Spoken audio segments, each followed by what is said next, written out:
오늘 주제는 한 가지 비유를 들며 시작하고 싶은데요. 모태솔로 같은 채널에 대해 이야기해 보려 합니다. 모태솔로, 단 한 번도 의미 있는 연애 성과를 내본 적 없는 사람을 뜻하는데요. 유튜브에도 이처럼 단 한 번의 의미 있는 조회수 성과를 내본 적 없는 초보 유튜버 정말 많습니다. 유튜브를 1년 넘게 했는데 100개 넘는 영상을 올렸는데 조회수는 나오지 않습니다. 마치 알고리즘으로부터 버림받은 것처럼. 이때 100이면 100 모두 알고리즘 탓을 합니다. 그런데 알고리즘은 사람들의 반응에 따라 움직였을 뿐입니다. 싸늘한 반응이 죽은 채널을 만들죠. 그리고 이 반응이 싸늘한 건 결국 내 채널이, 내 컨텐츠가 그렇게 만든 겁니다. 요즘 못쏠 분들이 나오는 연애 프로가 많은데요. 왜 못쏠이 된지 알겠다라는 반응이 많습니다. 연애 초보자 특유의 초보 행동이 주변을 싸늘하게 만드는 건데요. 오늘 이야기는 특정인을 비하하고자 하는 것이 전혀 아니고요. 안타깝게도 세상은 초보자의 이런 초보 행동을 보통 쎄한 행동으로 평가한다는 겁니다. 왜냐하면 한 번 초보 행동을 한 사람은 그걸 다시 반복할 거라고 생각하거든요. 그리고 이 사람은 걸러야겠다라고 생각하죠. 마찬가지로 내가 단 한 번도 유의미한 조회수가 나오지 않았다? 어쩌면 내가 초보자라서 했던 언행이 누군가에겐 쎄한 언행으로 인식되어 사람들에겐 걸러야 할 채널로 인식됐을지 모릅니다. 그래서 채널 알고리즘이 죽어버린 거죠. 오늘의 주제는 유튜브 시작하자마자 알고리즘 말아먹는 치명적 실수 7가지입니다. 어쩌면 당신은 나도 모르게 시청자를 밀어내고 있을지도 모릅니다. 우리는 시청자들이 믿고 걸르는 쎄한 채널에서 사람들이 궁금한 느낌 좋은 채널로 거듭나야 합니다. 시청자를 밀어내는 치명적 실수 7가지 하나씩 알아보겠습니다.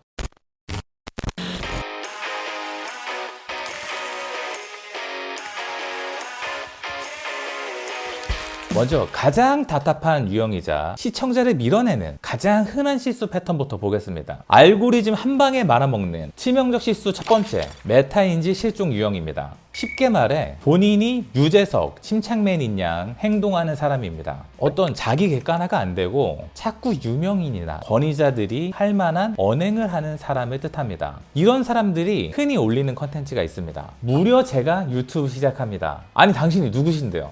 유튜브 시작합니다. 이런 영상은 대중적 인지도, 팬층이 있는 연예인들이 유튜브 출사표를 던지는 영상이죠. 근데 이 정도 유명인이 해도 쉽지 않습니다. 뭔가 그 특유의 척하는 느낌. 피식대학은 연예인 유튜브 느낌을 풍자해서 많은 공감을 얻기도 했는데요. 그러니까 진짜 뭐 되는 분들이 해도 어떤 위화감을 줄 정도인데 이제 막 시작하는 초보 유튜버가 하면 정말 메타인지가 안 되는 사람이구나, 걸러야겠다 싶은 거죠. 또 이런 분들은 조금만 성과를 내도 자꾸 감사 인사 영상을 올립니다. 구독자 겨우 100명인데 감사 인사, 1000명 됐다고 감사 인사, 2000명 됐다고 또 감사 인사. 저는 이런 감사 인사, Q&A 컨텐츠 구독자는 한 10만 명 쌓아야 할까 말까 한 컨텐츠라고 봅니다. 자꾸 유명인 빙의한 듯한 이런 컨텐츠들의 진짜 문제점은 뭘까요? 여러분도 경험한 적 있으실 거예요. 못생긴 사람이 치명적인 척 하는 것만큼 킹 받는 일이 없습니다. 공주가 아닌 사람이 공주처럼 행동할 때 정말 피곤해집니다. 기본적으로 자기 객관화가 안 돼서 뭐 되는 척 이런 착각 속에 살아가는 사람 곁에는 사람이 모이지 않습니다. 또 이 유형의 진짜 문제는 자꾸 유재석, 침착맨만 가능한 컨텐츠를 따라한다는 겁니다. 유재석님은 카페에서 수다만 떨고 제목을 그냥 핑계고라고 지으면 조회수가 나오지만 우리는 안 됩니다. 침착맨님은 무언가를 러프하게 설명하고 제목을 그냥 설명해라고 지으면 조회수가 나오지만 우리는 안 됩니다. 이 말은 우리가 그들보다 열등하다는 게 아닙니다. 우리와 그들은 다릅니다. 화자가 누구냐에 따라 할 수 있는 컨텐츠가 다릅니다. 여러분 중에는 어쩌면 유재석, 침착맨은 못하지만 나만이 할 수 있는 컨텐츠가 있을지도 모르죠. 저도 열심히 하면 유튜브 교육 컨텐츠만큼은 그들을 이길 수 있을지 모르죠. 모든 일의 시작은 나를 아는 것부터 시작해야 합니다. 그리고 나와 잘 어울리는 컨텐츠, 나도 할 수 있는 컨텐츠를 해야죠.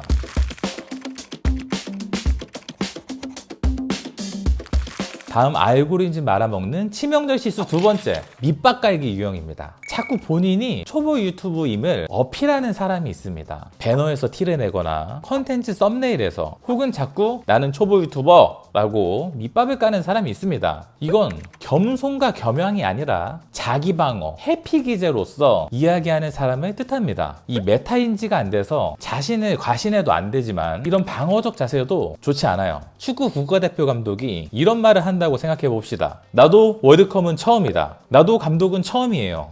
월드컵은 경험하는 자리가 아니라 증명하는 자리라고 하죠. 유튜브도 증명하는 자리입니다. 사람들은 초보자를 원하지 않아요. 사람들은 그냥 처음부터 나를 즐겁게 해주는 숙련자를 원합니다. 그러니까 여러분이 배너, 썸네일, 어떤 멘트에서 자꾸 초보 유튜버임을 어필하는 것은 이건 겸손도 겸양도 아니고 그냥 나를 걸러달라고 적극적으로 호소하는 것과 전혀 다르지 않습니다. 냉정하게 말하면 사람들은 초보자를 싫어하니까요. 잊지 마세요. 겸손 겸양은 오직 강자만의 특권입니다. 우리는 컨텐츠에 최선을 다해 그냥 잘해야 합니다.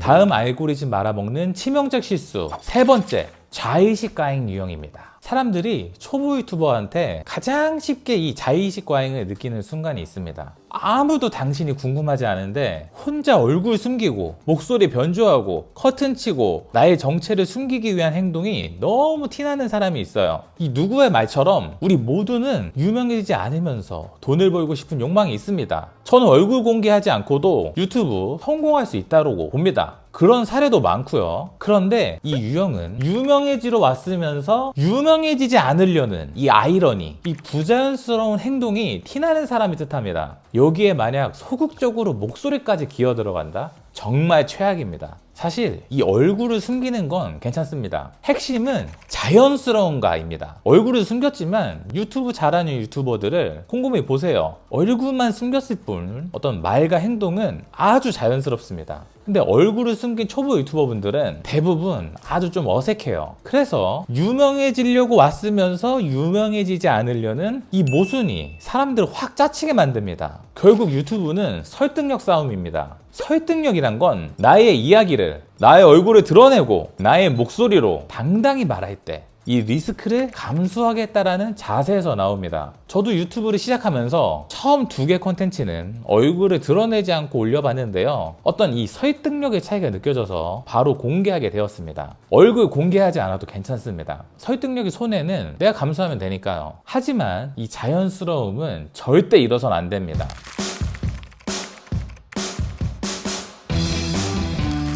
이 유형은 제가 이전 콘텐츠에서 몇 번 설명했는데요. 쉽게 말해 아무도 관심 없는 자기 일상 100개씩 올리는 사람입니다. 이것도 세부적으로 보면 2가지 유형이 있는데요. 별 생각 없이 자기 하루를 찍어서 계속 올리는 일기장 유형이 있고요. 이런 분들은 주로 운동, 일상 영상을 올립니다. 그리고 생각은 있지만 자기 혼자만 재밌다라는 것을 모르는 착각의 늪 유형이 있습니다. 역사 콘텐츠를 올리는 분들 중 이런 분들이 많은 것 같아요. 이 2 유형의 공통점은 보는 사람은 고려하지 않는 일방통행이라는 거죠. 여러분이 어떤 채널에 들어갔는데 어떤 사람이 혼자 골프 연습하는 영상 100개를 올렸어요. 어떤 생각이 들까요? 아마 어떤 거대한 곤조가 느껴질 겁니다. 이건 마치 투머치 토커를 보는 감정과 비슷한데요. 이 자기 할 말만 하는 사람에겐 어떤 때 진짜 벽처럼 느껴지죠. 그래서 아무도 보지 않는 일방통행 콘텐츠, 그걸 막 100개씩 올리는 사람, 그런 분들을 보는 시청자의 마음도 비슷합니다. 아, 이 채널은 걸러야겠다 라는 인식을 주죠. 우리 모두는 내가 뭘 좋아하는지 날 헤아려주는 사람을 좋아합니다. 내가 하고 싶은 말만 하는 건 스팸 메일이지 컨텐츠가 아닙니다. 사람들이 듣고 싶은 말이 무엇인지 고민하고 이 2 교차점에서 컨텐츠라는 게 만들어집니다. 그게 기획이고요.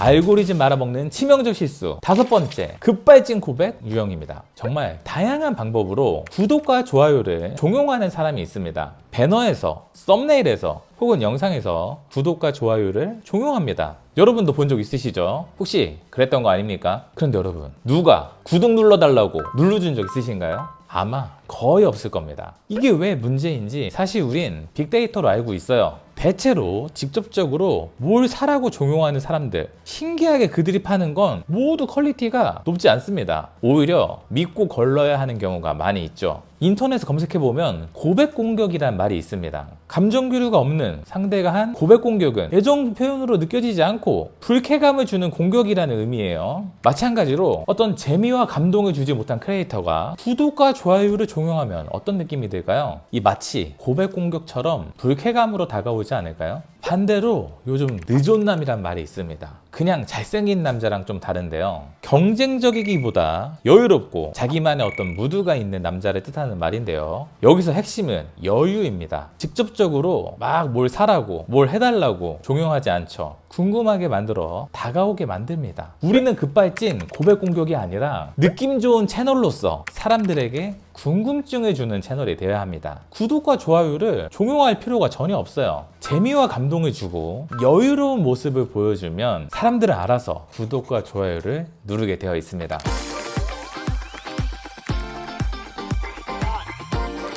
알고리즘 말아먹는 치명적 실수 6번째, 투머치 유형입니다. 디자인, 카피, 연출 등 모든 게 과잉되고 부담스러운 사람을 뜻하는 말인데요. 무언가 꽉 채우지 않으면 불안해하는 분들이 있습니다. 화려한 배너, 원색의 썸네일, 수십 개의 태그, 막 어지러운 편집 효과 등 내 채널과 컨텐츠에 그 어떤 공백도 허용하지 않습니다. 근데요, 분야를 가리지 않고 고수는 헛힘을 쓰지 않습니다. 고수는 늘 움직임이 효율적이고 표현이 간결하죠. 그래서 헛힘 가득한 채널은 사람들에게 어떤 쎄한 느낌을 주게 됩니다. 누군가를 설득하고 싶다면 힘을 줄 곳과 힘을 뺄 곳을 구분해야 합니다. 우리가 힘을 줘야 할 곳은 컨텐츠 알맹이이고 기획입니다.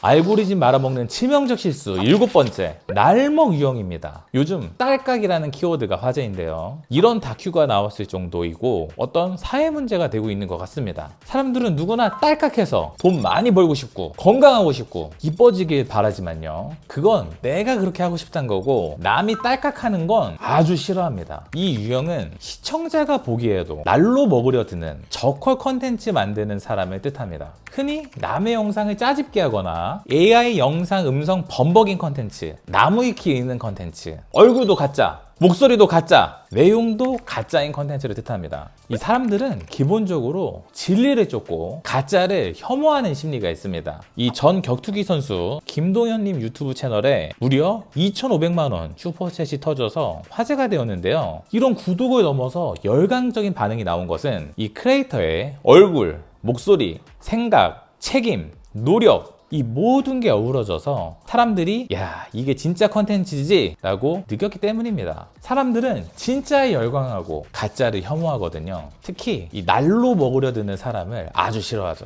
그래서 어떤 짜집기나 AI로 대충 만든 영상은 싫어요를 누르거나 채널 관심 없음을 눌러 반드시 응징합니다. 요즘 이 AI가 대세라고 하지만 정작 AI로 성공한 채널을 보면요, 전혀 딸깍한 느낌이 아닙니다. 포맷만 AI일 뿐 한 땀 한 땀 엄청 노력한 컨텐츠임이 느껴지죠. 그리고 진짜 내 삶의 이야기라는 알맹이가 있습니다. 요즘 인스타그램 릴스에 AI 딸깍으로 성공했다라는 분들 많잖아요. 그분들조차 딸깍하면 돼 라고 홍보하지만 정작 자기들 컨텐츠는 굉장히 노력해서 만든 게 느껴집니다. 그러니까 딸깍해서는 아무도 설득할 수 없는 거죠. 그냥 잘해야 돼요. AI는 더 잘하기 위한 도구일 뿐이죠. 오늘은 시청자를 밀어내는 초보 유튜버의 치명적 실수 7가지 유형에 대해 이야기해봤는데요. 결국 우리가 싫어하는 사람 유형과 본질적으로 같습니다. 뭐 되는 척 행동하고 자꾸 못한다고 밑밥 깔고 자의식 과잉이 보이고 일반 통행하고 급발진 고백하고 모든 게 투머치하고 날로 먹으려 드는 사람에겐 사람이 붙지 않습니다.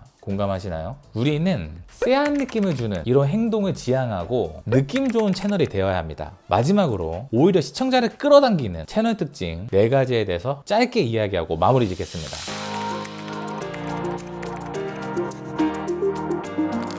이 시청자가 떠나가는 채널이 있다면 오히려 호기심에 모여드는 채널도 있습니다. 첫째, 냉정한 자기 객관화입니다. 나는 아무것도 아니다 라는 정확한 출발점에서 시작해야 합니다. 한물간 스타처럼 여겨졌던 서인영 님이 최근 유튜브에서 엄청난 하이브를 받고 있습니다. 과거 자신의 잘못에 대해 솔직하게 인정하는 이 냉정한 자기 객관화가 대중의 반감을 호감으로 바꿔냈죠. 이 설득의 기본은 정확한 나의 위치를 파악하는 데서 시작하는 거죠. 둘째, 기획자 마인드입니다. 이 나를 버리고 사람들이 좋아하는 것이 무엇일지 고민해야 합니다. 저는 늘 배우분들은 유튜브 쉽지 않다라고 이야기하거든요. 한가인님은 우리나라를 대표하는 미녀스타라는 이 자아를 버리고 사람들이 좋아하는 컨텐츠에 집중해서 성과를 냈습니다. 기꺼이 나를 버려서 사람들을 얻었죠. 우리는 일방통행하는 컨텐츠가 아니라 내 마음을 정확히 알아주는 이 감다살 컨텐츠에 열광하죠. 셋째, 꾸밈 없는 여유입니다. 제가 평소에 많이 예시로 드는 김알파카님은 척하지 않고 자신의 솔직한 감정, 솔직한 생각을 표현하는데 아주 능합니다. 꾸밈 없는 자연인이라는 느낌을 주죠. 근데 우리 모두는 내 자신을 포장하고 싶어 해요. 하지만 사람들은 꾸밈 없는 사람을 좋아합니다.